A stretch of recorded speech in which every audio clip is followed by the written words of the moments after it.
everybody? It's your boy Real back with another review, man. Yo, first off, salute to Discord gang. Apologies, I was supposed to do a live, but I've worked like 6 days straight. Hence the reason this Powerbook is late and everything else. I've been doing OT, all types of shit. Got a 16-year-old coming up Saturday. He about to be 16, big 1-6. So we trying to get prepared for that. And yeah, man. It's been a rough one. But I won't leave you hanging. So we are here. So to all those listening on Apple and Spotify podcasts. And of course, you, the YouTube viewer. Hey, how you doing? What's going on, guys? All right. This is Power Book 2, Ghost, Season 3, Episode 2. And much like, well, let's say this. No, I'm going to continue my thought. Just like last episode, it was doing some power shit. And yet again, yet and still, we're tripling down on the power shit. Now, a few of our questions did get answered, right? We were all like, who's the CI? Who could it be? Then we found out she was alive, but we're like, wait, how much does she know? Every time Lauren got asked questions, she didn't know shit.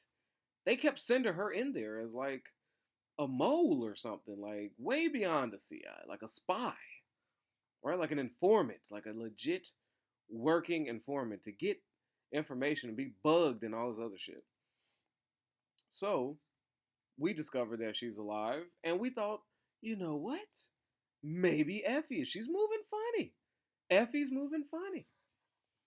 Maybe she's the CI. What is this? What's going on? Comes to find out that Lauren is ready to be with her family, and the prosecutor lady, what was her name? Jessica, Jenny, Jamie, something, one of those. Sax's little sad shit. She's pressing Lauren for information about Tariq. She's like, yeah, I know you saying Effie tried to kill you, sure. You said Braden was in on it, sure, but there's just no facts. Now, if you could give me something on Tariq, I can. And very much so, Lauren is confused. Like, how many times you going to ask me about Tariq? Why do you think my answer is going to change? Why do you think I'm going to give you new information as I've been sitting here for months? I'm like, this woman is showing her desperation. She just single-handedly wants Tariq. Like, she needs him, so she's going to keep Lauren safe until she can find something useful with her. Because right now, there's nothing. So, okay, so I was wondering, how did it all go wrong? Why is Lauren alive? Then they, in a very power-like way, they explained it. Oh, it was no problem. See, what happened was, Effie knocked her the fuck out and then pushed her car into a reservoir, right, to just drown slowly drown. And at that same moment, you remember the woman just said there was no evidence. Now, I don't know how long it takes for a car to sink to the bottom. I don't know how long it takes to fill with water. But apparently Effie just got out of there. And do y'all remember that scene? It was like pitch black outside. There was no light. Right? Even in their little replay. The only light was coming from the building of the like lake or whatever that Effie was attempting to drown her in. So I was like, okay. At that same time, there was a gentleman just so happened to be walking his dog in the pitch blackness of just a road. There's no houses around. They're like, he's just wandering around with his dog, and it's like, there's a car in the water. Let me call the police. This doesn't look right. And of course, the police are so speedy that they get there immediately in time to save Lauren. The math ain't mathing. In order for that to make sense, a lot of things would have to happen. One, the dude would have to show up immediately after Effie got away, but not fast enough to actually see her or the car. So it had to be, I just looked up and she's gone. Car in the, no running person. just car in the water. Then he would have had to dial the police, calmly say, "Hey, there's a car drowning," and then they would probably likely ask him questions like, "Is there somebody in it? Like, what's the idol?" And he's like, "I don't know. I'm watching. I got my dog. I got my dog. I can't even see in front of me. It's pitch black out here. I don't know what the fuck's going on.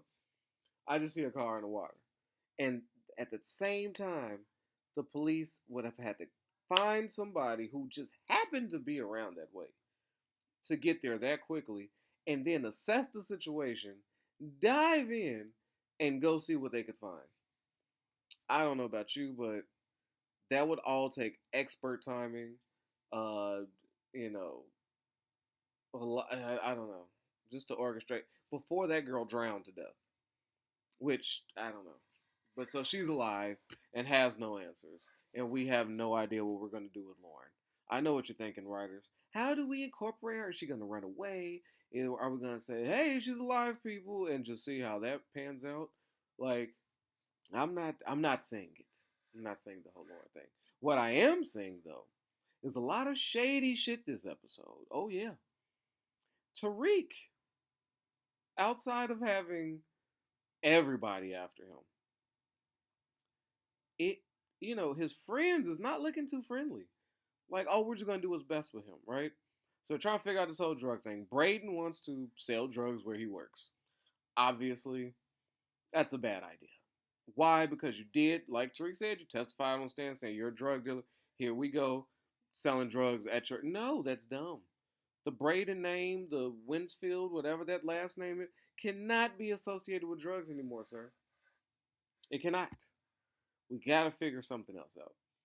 But yet and still, apparently Braden has set up for Tariq to lose his internship with Tate because Tate could be bought. He's a politician that is like a fucking what do you call those people?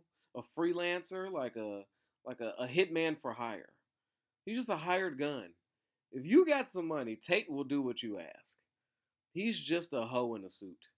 I mean, the money motivates him. He's got that stripper attitude. Now, so Braden is setting this whole thing up, taking things away from his friend, who is trying to fucking get through college so he could touch the legal money. This is why it all started. This is why it all started. The only reason Tariq is in school and desperate to graduate is because there's a giant amount of legal money that Tariq can get his hands on upon graduation, which would unite him with his dumbass mama and his little sister. That's the only reason. He knew his people needed the money.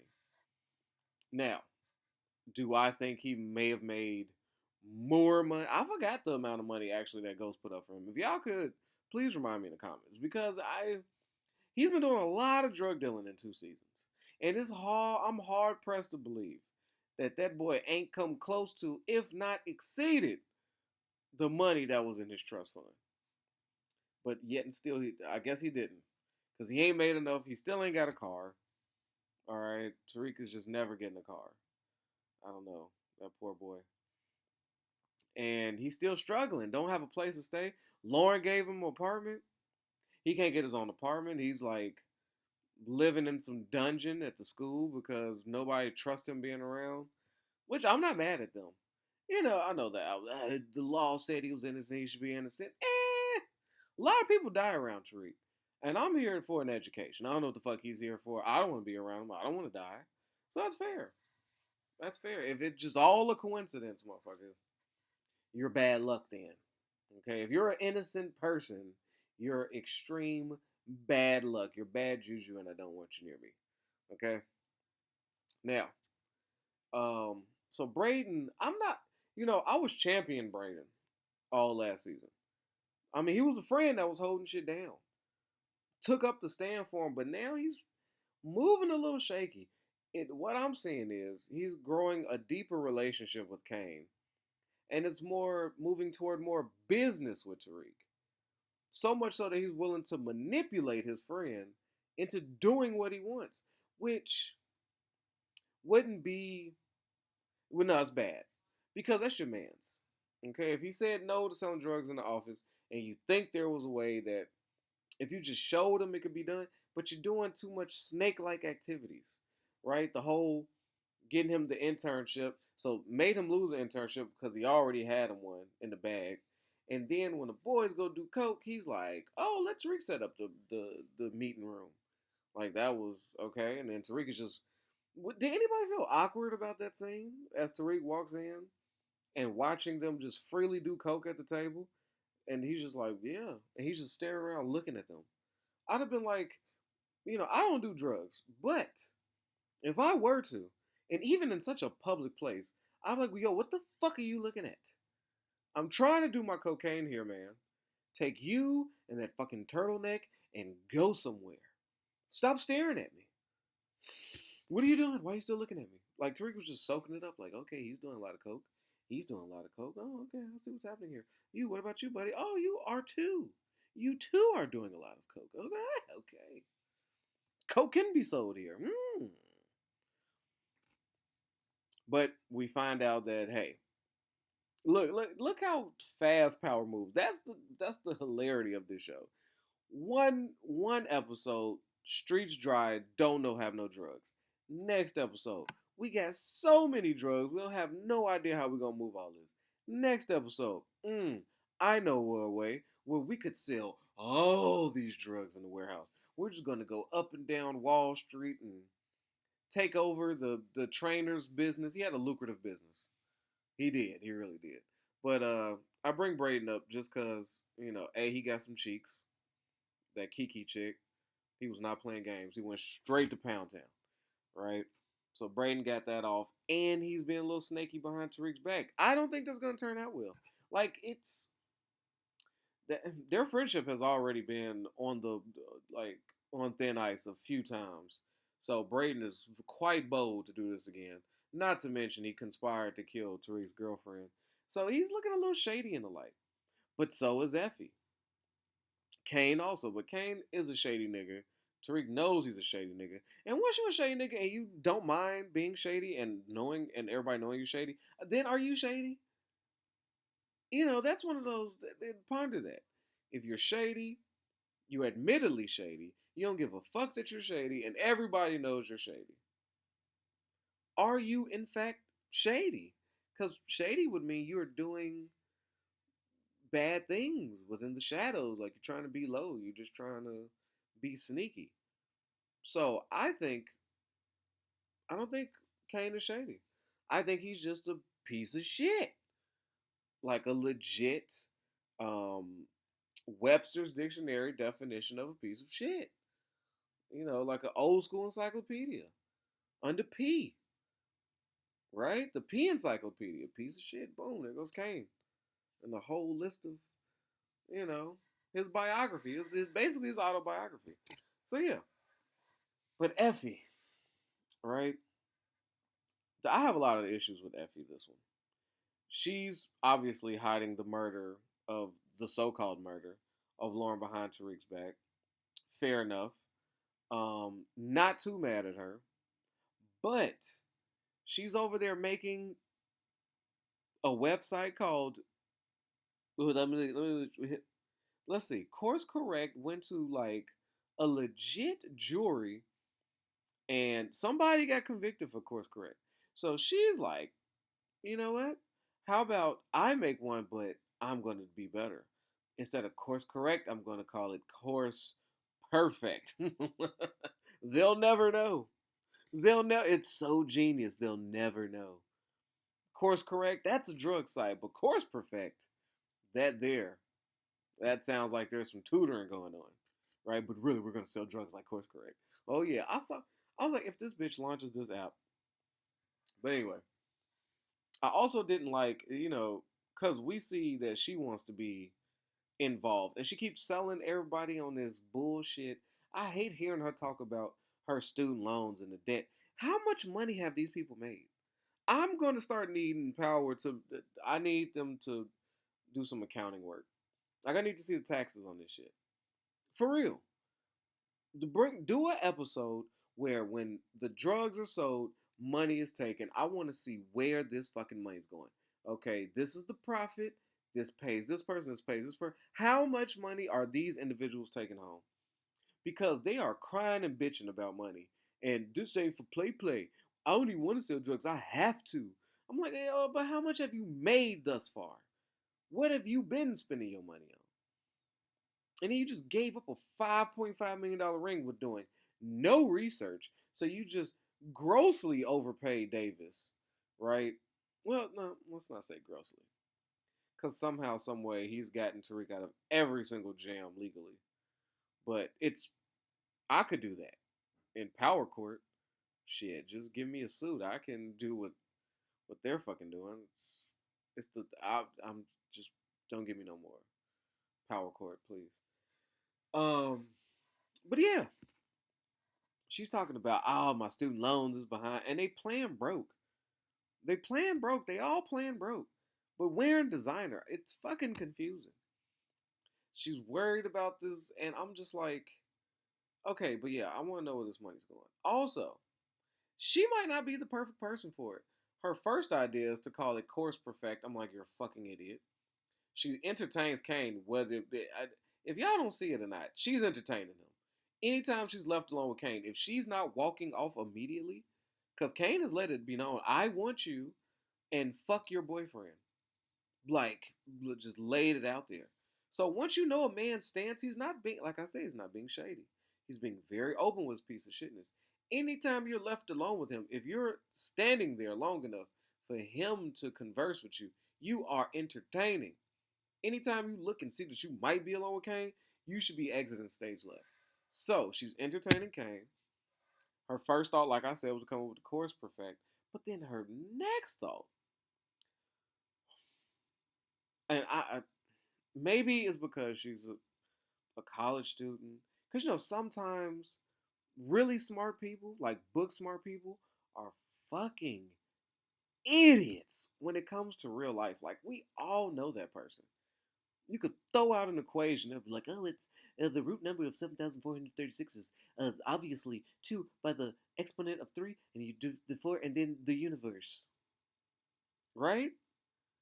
They give you that answer, no problem. But you go, hey, a common sense thing like, well, could you take those clothes out the washer? And they literally take it out the washer and don't put it in the dryer. They just take it out the washer. Like, are you dumb? Like, how do you know the root of the universe? But yet, when I tell you to take clothes out the washer, you just literally take them out and do nothing more with them. Like, common sense would say these need to be dried at some point. Like, what? That's what I mean.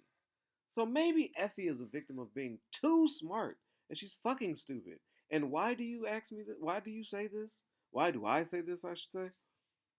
It's because as the girl is chopping up bricks, getting them prepared for their new home, she then writes the names of the schools on the bricks of cocaine.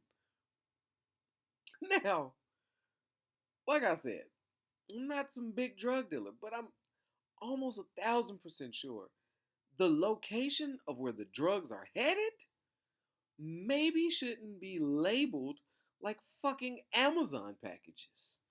Like, if the police were to see that, it's not like let's just please play this hypothetical game with me, guys. Come on, close your eyes.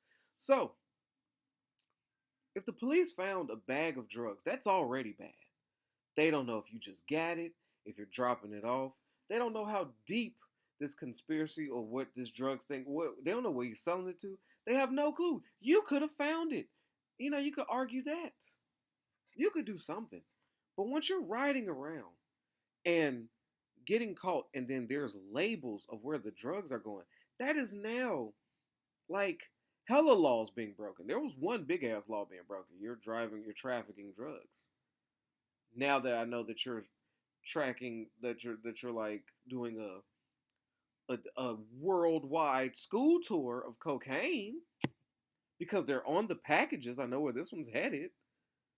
I can now bust you for like, I don't know, a million things. I could give you a crime per brick that you've labeled for your intentions. That's kind of hard to argue in court. Probably the reason that when y'all buy weed or any other recreational drug from your local friendly neighborhood drug dealer, you're probably not sitting there waiting for a receipt. There should be no evidence of a transaction. Cause you, for obvious reasons. So I was just like, yeah, Effie's fucking stupid. And Braden and her, they share this dirty little secret about Lauren, who's dead, but who's not really dead, but has no purpose on the show thus far. Like, I don't know. So yeah, Effie's a no-go for me as a takeover. Kane, this one. Well, let's save Kane for last. He actually did a great job. Monet. Let's go down the Monet trail. So Monet is hell-bent on finding Zeke's killer, obviously. Gloria from Dexter showed up. I don't know who she is. She's a friend of the family or whatever. She come in with a gangster's knot of cash. Monet feels disrespected by this money, that she would pay this money back after she was about to hand that woman money. So that made things a little awkward. And it just so happened that when she visited Monet, she had to tell her that her sons have a nice little thing going on over in Brooklyn. I'm like, well, that's foreshadowing like a motherfucker. Like, power doesn't hide shit. Okay. Monet is just putting Davis through it. I would hate Davis is in a rough situation. I know he hates working for Monet because A, she's fucking terrifying, and B, she's unpleasable, and C, she's unrealistic. When this man was trying to explain to her, like, I've given you everything the actual police department has. Don't ask me how I got it. I got it for you. They don't have shit. What information you want me to come up with?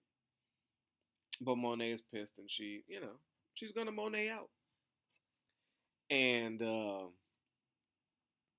this one, I just don't see Monet doing too much acting. She's been yelling at people. Shut the fuck up. Clean this dead body up. Oh God, how do I?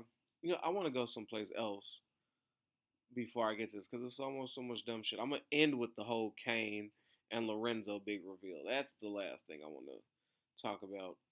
There's just more dumb shit. Oh, Sax's girl, the prosecutor chick, her, Blanca, whatever, right? So we saw Monet get harassed by the white cop that's not supposed to be following her or anything. So we see that, right? So boom, we put that over to the side. Keep that in your mental, right? Now, before he busts in, she's in there with everybody's picture. This is more power shit that just drives me up a fucking wall. So we've all seen that same criminal thing where it's like, this is the kingpin, this is the underboss, these are who may be enforcers. We've been there. So Blanca walks in with the sad news of, hey man, we ain't gonna be able to pull off this Rico. Why? Because you don't have fucking evidence. Nobody's believing that a child is running a giant worldwide drug corporation and murdering people. They just, for some reason, they just can't wrap their head around it. I don't know what to tell you. And that's all Sax's girl wants. That's what she needs to hear to validate. She hates Tariq with a passion. So, as Blanca tells her no Rico, in walks Whitefield? I want to say. That's what they call him. After he gets yelled at from her about doing exactly what she told him not to do. He's like, you guys are looking at this all wrong. Because remember, not only could they not believe that, but and she's like, well, what do they need? They need the dots to connect. You remember that? I know you remember that. You watched the episode.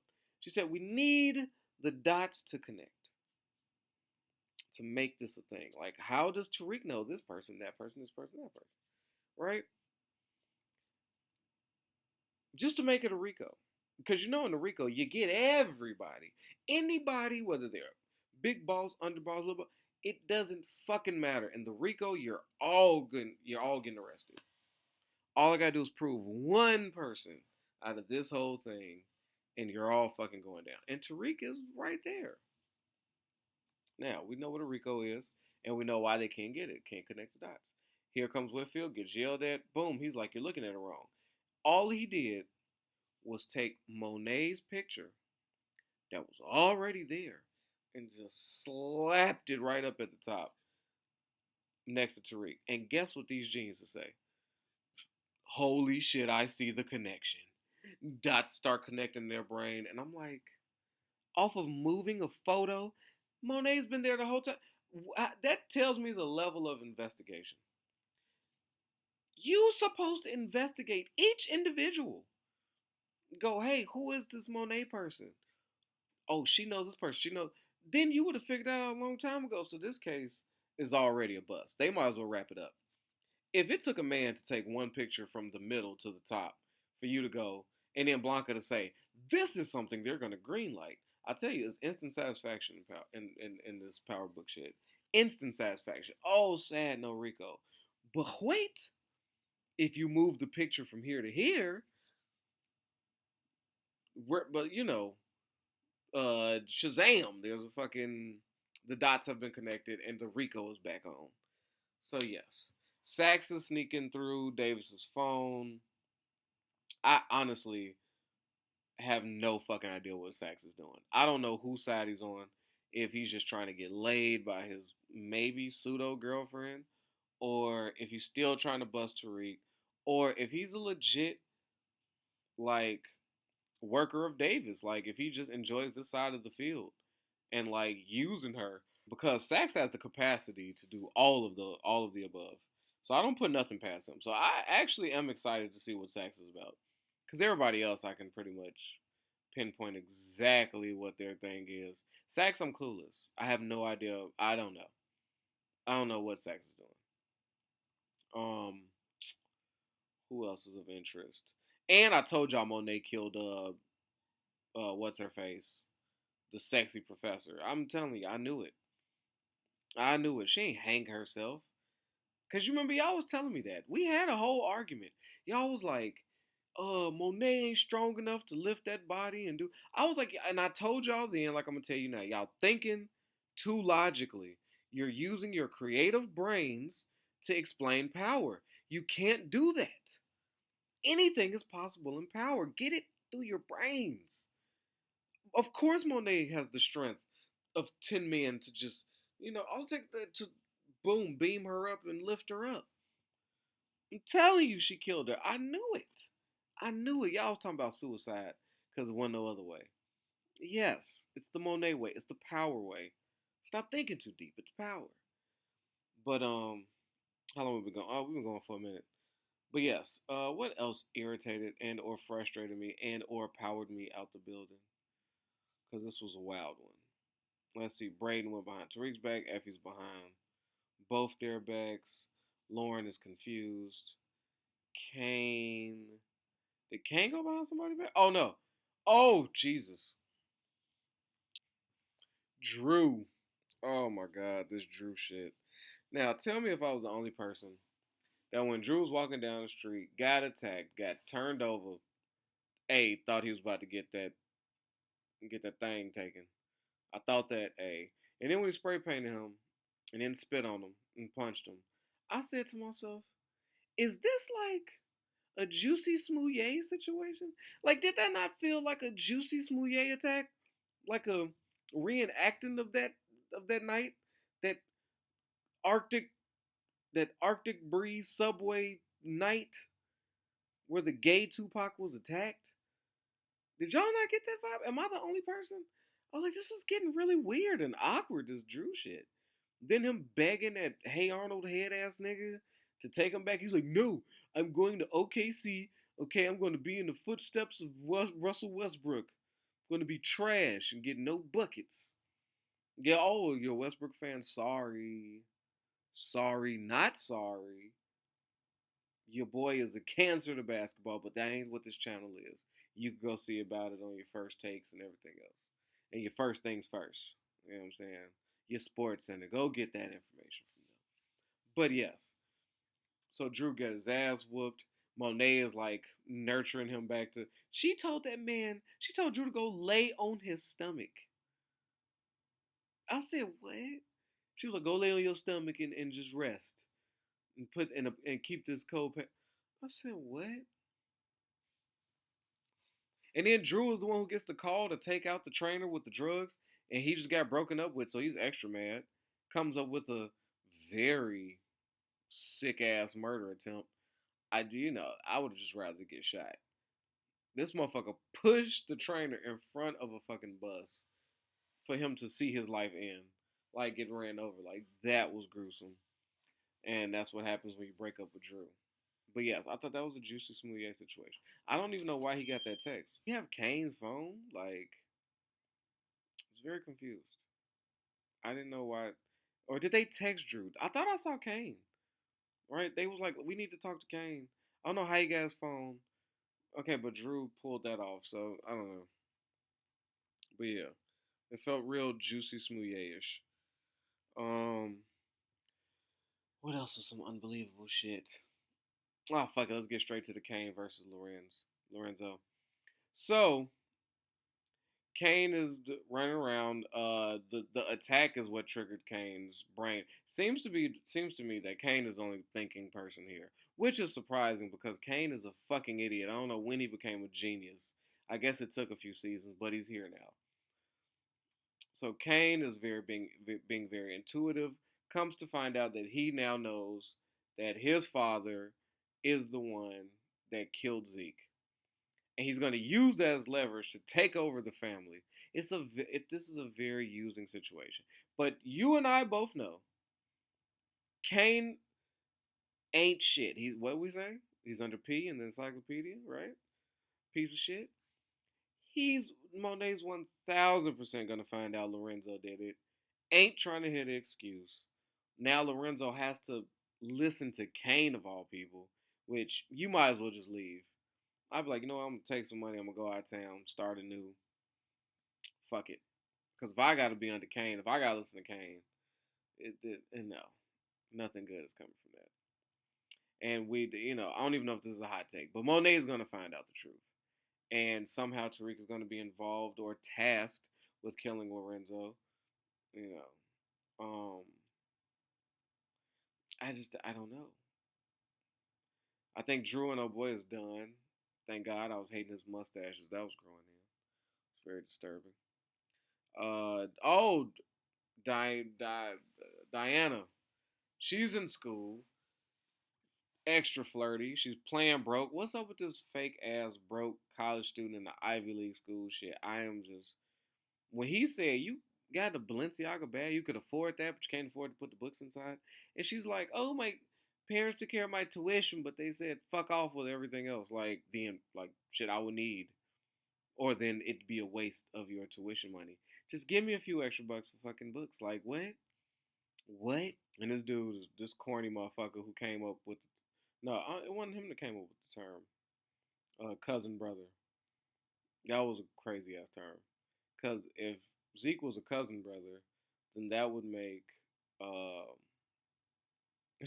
him a nephew son to Monet. So that's how nasty his family is. But yeah, so Diane's getting a job, and is this her first time seeing Tariq with Effie? Like she was hiding, and she looked like she was jealous. But I thought she was done with him. I don't know. I don't know. But it seems like all three women still want him. Because even Lauren was holding him down. Both his friends tried to kill her. But yet, well, she don't know shit. But she ain't snitching on Tariq. What she thinks she does may have known. So that's crazy. Right now, the most trustful people in Tariq's life right now is fucking Lauren, who everybody was afraid was the snitch, and Monet, who at some point wanted him dead. It's so funny because I don't know if we could trust Braden, and that whole Braden at the law firm being like our white representative for the black race. It is yeah, that forced uh BLM shit, like that forced shit. It feels forced. Like you did do the extras. You're dating a black chick. You're putting tiki torches on white people. You only want to destroy the white race with cocaine. We get it, Braden. You're down. You've been to the cookout. I've seen your outfits. Give Braden a break. I actually am enjoying suit wearing Braden. I want to see if he would do a good job at this place. Like, let him wear suits, let him sell his coke to Wall Street, but let him be a Wall Street guy for a little bit. We get it. He loves black people. He loves black women. I got it. I got it. You landed on extra thick. A lot of just forced politic PC shit, trying to baby us. I'm just so over it. Can we all just? It's just too much. I don't know. But yes, man. Please give me your hot takes. Who you got? Is anybody dying next episode? Got to, right? It's Power. Yeah, there's gonna be somebody dying. What's up with those guaps, the guapos, or whatever the fuck their name was? These motherfuckers do not die. Yes, I remember that whole gang getting taken out. But somehow, if you leave one alive, they're like Hydra. You cut one, two, grow in a place. Like, this gang is unstoppable. I want to make sure y'all knew that. But with that, protect your health, yourself, your wealth, man. Boy, well is out of here. Peace. Yo, I know I don't need no introduction, but y'all know who it is, man. It's your boy Hollywood Rail, and I appreciate you for sliding through and watching these videos. But you know what I need from you? All right, if you ain't already, I need you to like this and subscribe this, man. We at 1,000 trying to get to 2, all right? Push it for your boy. Get them algorithms up. So when it come to that subscribe button,